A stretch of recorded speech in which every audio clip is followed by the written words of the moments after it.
Hello everyone. இந்த lemon வச்சு ஒரு சின்ன சயின்ஸ் எக்ஸ்பெரிமெண்ட் பார்க்கலாங்க. இப்போ இந்த லெமனை அந்த தண்ணிக்குள்ள போடும்போது என்ன ஆகும்னா, இதோட டென்சிட்டி, அதாவது இந்த லெமனோட அடர்த்தி வந்து இந்த தண்ணியோட அடர்த்தியை விட ஜாஸ்தியா இருக்கிறதுனால அது கீழே போய் சிங்க் ஆயிடும். ஓகேவா? ஸோ ஃபர்ஸ்ட் கொஞ்சம் ஃப்ளோட் ஆகும், அப்புறம் மெதுவாக கீழே போயிடும். ஸோ சிங்க் ஆயிடுச்சு. எப்போ இந்த லெமனோட டென்சிட்டி தண்ணியோட வாட்டரோட டென்சிட்டியை விட கம்மி ஆகுதோ அப்போ அந்த பொருள் வந்து மேல மிதக்கும், ஃப்ளோட் ஆகும். ஸோ இதுதான் பேஸ். டென்சிட்டியை பொறுத்தவரையில ஒரு பொருள் வந்து தண்ணியில மிதக்கிறதுக்கும் தண்ணியில போய் கீழே சிங்க் ஆகிறதுக்கும் இதுதான் பேஸ்.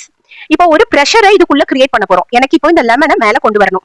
சோ நான் என்ன பண்றது, இப்படி கை வச்சு எடுத்தாலாம் தண்ணி கீழே ஸ்பில் ஆகும். நான் தான் ட்ரை பண்ணி எடுக்கணும். இப்போ ஆட்டோமேட்டிக்கா இந்த லெமனை மேல கொண்டு வரணும்னா உள்ள ஒரு ஃபோர்ஸ் ஒன்னு, ஒரு ப்ரெஷர் ஒன்னு கிரியேட் ஆகணும். கிரியேட் ஆகி கீழே இருக்கிற இந்த லெமனை மேல கொண்டு வரணும். ஓகேவா? அதுக்கு பேர் பயோஎன்சி எஃபெக்ட் அப்படின்னு சயின்ஸ்ல சொல்லுவாங்க.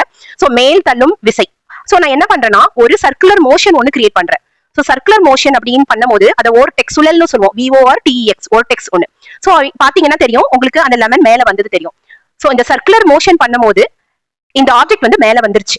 இது லெமனுக்கு தான் அப்ளிகபிள், லெமனுக்கு ஆரஞ்சுக்கு அப்ளிகபிள். ஏன்னா இந்த லெமனோட தோல்ல சுத்தி ஒரு ஏர் பாக்கெட்ஸ் இருக்குங்க. அந்த ஏர் பாக்கெட்ஸ் வந்து நம்ம இந்த சர்க்குலர் மோஷன் பண்ணும்போது அது உள்ள ஏர் ஃபில் பண்ணி இருக்கிறதுனால அது என்ன ஆயிடுது, மேல ஈஸியா ஃப்ளோட் ஆகி வந்துருது. இதே இது நீங்க வேற ஏதாவது போட்டீங்க அப்படின்னா, ரொம்ப கனமான அடர்த்தி ஜாஸ்தியான பொருளை போட்டீங்கன்னா அது கண்டிப்பா மேல இந்த மாதிரி ஃப்ளோட் ஆகாது. சோ இதையே நம்ம பீல எடுத்துட்டோம்னு வச்சுக்கோங்களேன், இந்த லெமனோட எலுமிச்சம்பழத்தோட மேல தோலை எடுத்துட்டு நம்ம போட்டோம், இல்லாட்டி ஆரஞ்சோட தோலை எடுத்துட்டு போட்டோம்னா அதை நீங்க சர்க்குலர் மோஷன் பண்ணினாலும் இந்த மாதிரி உங்களுக்கு மேல வராது.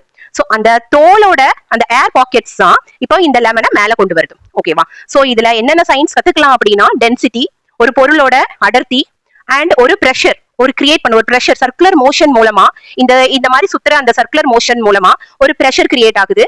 அதுக்கு பேர் பயோஎன்சி எஃபெக்ட்னு சொல்லுவோம். மேல வருது இல்லையா, அதுக்கு பேர் பயோஎன்சி எஃபெக்ட். அப்புறம் உள்ள ஒரு பிரஷர் கிரியேட் ஆகுது. சோ தீவிர ஒரு பிரஷர், நடுவுல ஒரு பிரஷர். நடுவுல உங்களுக்கு லோயர் பிரஷரா இருக்கும், தீவிர ஹையர் பிரஷரா இருக்கும் இந்த சர்க்குலர் மோஷன் அப்போ, இந்த சுழல்.